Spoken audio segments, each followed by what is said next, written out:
Bienvenue à tous dans cette nouvelle vidéo. On se retrouve pour l'analyse du jour pour ce jeudi 2 juin 2022 sur les Pokémon de la 4e génération, puisqu'hier nous avons commencé cette nouvelle génération et on a donc commencé par l'analyse des starters, puisque c'est comme ça pour chaque génération. On a fait le starter de type plante, Torterra hier. Aujourd'hui, c'est donc celui de type feu et demain, ce sera celui de type eau, évidemment. Et aujourd'hui sera également diffusée la tier list sur les Pokémon de la 4e génération. Et il y a aussi la tier list en cours sur le type de la semaine, le type plante, qui sera par contre diffusé demain. Voilà, donc du coup, c'était dans la fin de la semaine comme prévu.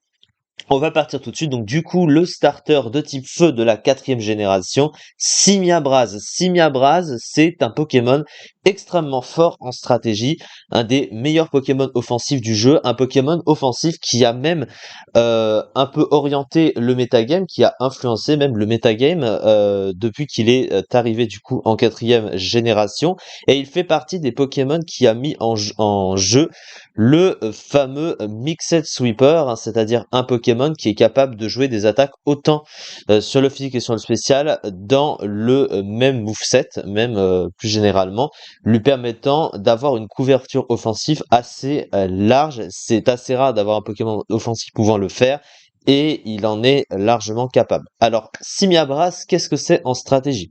Il possède un double type feu et combat. Feu et combat, c'est un type que l'on connaît également avec Brazzegali, qui est un starter de la génération précédente, évidemment.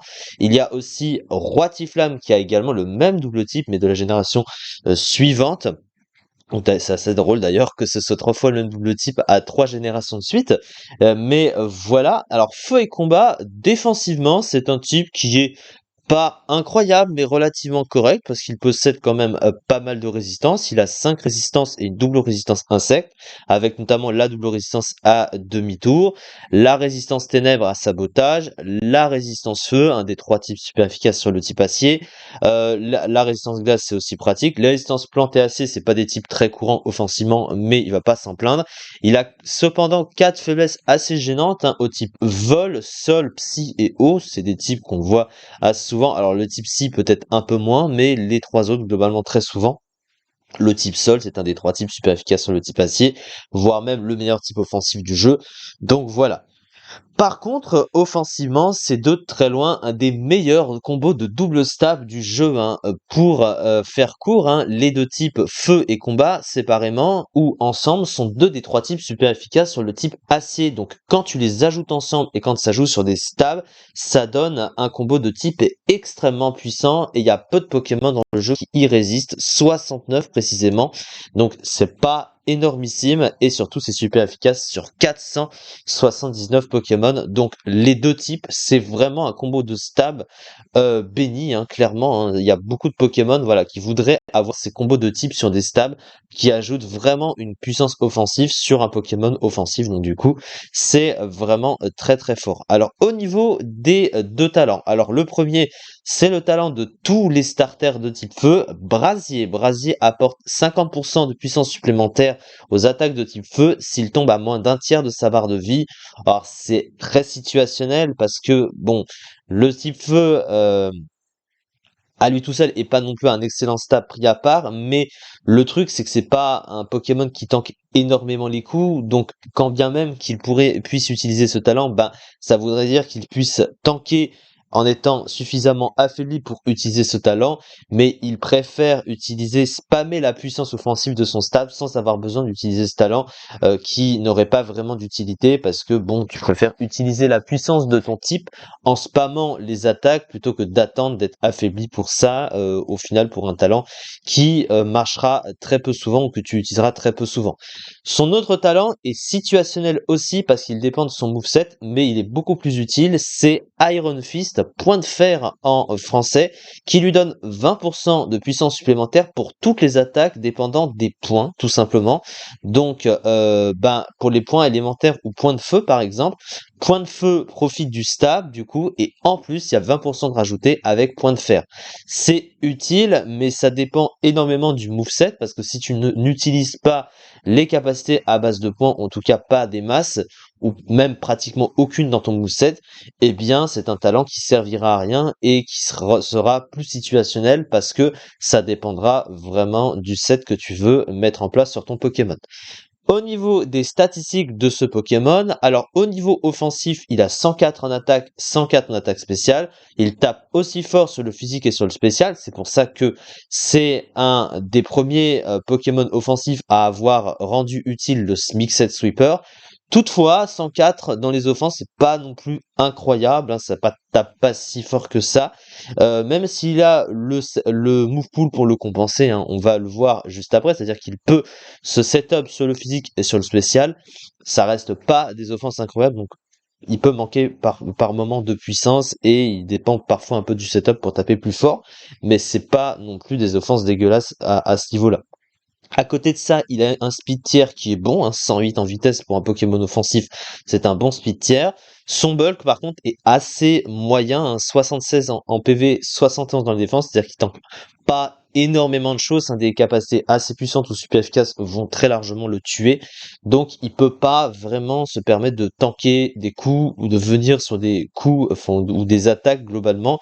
Après, sur quelques petites attaques résister, il peut, mais pas énormément plus. Et sa durabilité sur le terrain est assez importante parce que il a besoin d'utiliser son côté offensif et son côté sweeper, hein, évidemment, c'est un peu le rôle du Pokémon. Du côté du move pool, eh bien, le move pool de Simiabras, c'est un move pool béni, largement, hein, béni des dieux, on peut le dire. C'est un des meilleurs move pools du jeu et de très très loin. Un move pool qui ferait envie à beaucoup de Pokémon offensifs et il a vraiment une option large. Et c'est aussi son principal défaut, on va le voir. Qu'est-ce qu'il possède donc du coup? Il a des options autant sur le physique et sur le spécial au niveau offensif, hein. Il possède Close Combat, Exploforce, cela va sans dire. Il a accès à séisme, il a déflagration, il a lance-flamme, il possède Gunk-Shot, Neu-Herbe, qu'est-ce qu'on a d'autre? On a aussi deux priorités, hein, Mach Punch plus Onde Vide, une priorité sur le physique, une priorité sur le spécial. D'ailleurs, je crois que c'est le seul à avoir cette particularité-là, et surtout que ça joue sur un stab dans les deux cas. Il a accès à Machination, il a accès à Danse-Là, donc un truc pour se booster sur le physique, un truc pour se booster sur le spécial. Il a même accès à Plénitude, donc voilà, hein. Il a accès à Gonflette également, donc il a une myriade de moves de boost. Il a accès au piège de roc, il a accès au point élémentaire qui joue avec son talent, il a accès à demi-tour pour se booster. Il a même un move de soin qui n'est autre que Paresse, et peu de Pokémon le possèdent, même s'il l'utilise assez rarement parce qu'il n'a pas vraiment le bulk pour. En fait, il peut pas vraiment tanker suffisamment les coups, se soigner, avoir assez de points de vie pour pouvoir continuer de taper sur la durée. Voilà, il se fait très vite fragiliser et tuer, hein. Il est assez facile à tuer à Revenge Kill globalement, mais quand même il a des options larges. Alors il a pas par exemple un petit sabotage, voilà, hein, un peu à l'image de Brazzegali, un Brazzegali qui ressemble un petit peu à ce niveau-là, qui a un excellent move pool aussi, qui possède sabotage, voilà, qui aide à mettre un coverage neutre sur ses capacités. Mais en fait, le move pool de ce Pokémon, c'est aussi un handicap, parce qu'il entre dans la catégorie des handicaps qu'on appelle du Force Slot Syndrome. Je l'ai déjà mentionné avec Lucario. Alors Lucario, c'était pas dans cette vidéo, mais je crois que j'avais déjà dû parler de ça. C'est aussi le cas avec d'autres Pokémon, Brazzegali, hein, en fait partie du coup. En gros, tu as envie avec un tel move pool de lui jouer plein de trucs, mais ton moveset est limité à 4 capacités. Tu peux pas aller au-delà. Ce qui fait que pour pouvoir passer un truc en plus, il te faut ce move en plus, mais tu peux pas l'utiliser. C'est-à-dire que en fonction du set que tu vas mettre avec les moves que tu veux mettre, eh ben, si tu veux passer tel truc, il te manquera tel truc. Donc tu vas te limiter en fonction de la menace ou du check que tu vas avoir précisément avec ton Pokémon. Par exemple, si tu veux qu'il se soigne, même si on n'utilise jamais, t'es obligé de lui mettre paresse, mais du coup, t'es obligé de retirer un move offensif. Si tu veux le jouer avec ses stabs, tu sais que tu vas avoir besoin de deux moves. Si tu veux qu'il set up, tu vas lui mettre dans Slam. À côté, il te restera plus qu'un seul move. Donc, tu vas choisir entre le soin ou les pièges de roc ou demi-tour pour pivoter. Donc, voilà. Si tu veux le jouer un petit peu, Mixed Sweeper, comme j'ai pu le dire, il faut une place pour un move offensif spécial et une place pour un move offensif physique. Donc, il faut se restreindre à 4 moves à chaque fois, comme c'est toujours le cas. et c'est parfois ce qui l'handicape, c'est-à-dire que parfois il peut y avoir quelque chose qui le bloque juste parce qu'il manquera le move au Pokémon pour passer tel Pokémon. Voilà, tout simplement comme ça. Donc c'est un peu ça le truc. Alors au niveau de la fiche stratégique, une bonne vitesse et des statistiques offensives très correctes, un double type très bon offensivement, un très large move pool permettant à Simiabras d'être extrêmement versatile, placement avec machination dans stam, attaque de priorité, couverture offensive, PV et défense médiocre, des talents qui bien qu'utiles sont plutôt situationnels, souffrent du syndrome des 4 moves quand un Pokémon possède plus de 4 attaques qui lui sont toutes utiles et qui offrent chacune une option supplémentaire. Et du coup, alors le Pokémon est également concurrencé avec d'autres Pokémon offensifs jouant des rôles similaires ou jouant des rôles plus forts naturellement, tapant plus fort avec une vitesse relativement approximative, voire meilleure, hein. Surtout qu'il n'est pas revenu dans Pokémon épée bouclier, il y avait encore les mégas, donc il y a toutes les mégas plus rapides que lui et plus fortes. Il y a les Pokémon offensifs de l'Overused plus forts, sachant que il est classé en Underuse, enfin il était classé en Underuse, il était précisément à la 17e place de l'Underuse, à 9,05%, donc il se rapproche de 10% d'usage dans le tiers Underuse, qui est un très bon score, hein. Il est quand même très bien classé à ce niveau-là, mais encore une fois, et puis il y a tous les Pokémon défensifs qui peuvent le bloquer, parce que c'est vrai qu'il tape pas non plus si fort que ça, et derrière peuvent le tuer à petit feu. Il suffit de l'affaiblir un petit peu au début, s'il prend, alors c'est vrai qu'il n'est pas faible au piège de roc, il est neutre, mais s'il prend quelques dégâts résiduels et à force, tu peux facilement le tuer vu son bulk. Voilà, il est assez facile à tuer, assez facile à Revenge Shield comme j'ai pu le souligner, mais globalement c'est un Pokémon qui a très souvent et qui a à chaque fois marqué la stratégie, et c'est un Pokémon extrêmement fort, et avec son move pool, tu peux faire tellement de choses avec lui. C'est quand même extrêmement cool à ce niveau-là. Vous voyez qu'il y a quand même pas mal d'options, hein. Là, on compte pas moins de 4, 5, 5 sets différents, hein, de proposer ici, hein. C'est quand même ouf de voir ça. Un Pokémon très fort et un des meilleurs starters du jeu de très très loin, il n'y a pas de débat à ce niveau-là. En tout cas, c'est ça du coup pour cette vidéo. On se retrouve demain pour faire le troisième starter, le starter de type O, un starter que j'aime beaucoup, c'est même mon starter préféré, toute génération confondue, et également un des starters les plus forts du jeu, mais on verra ça demain.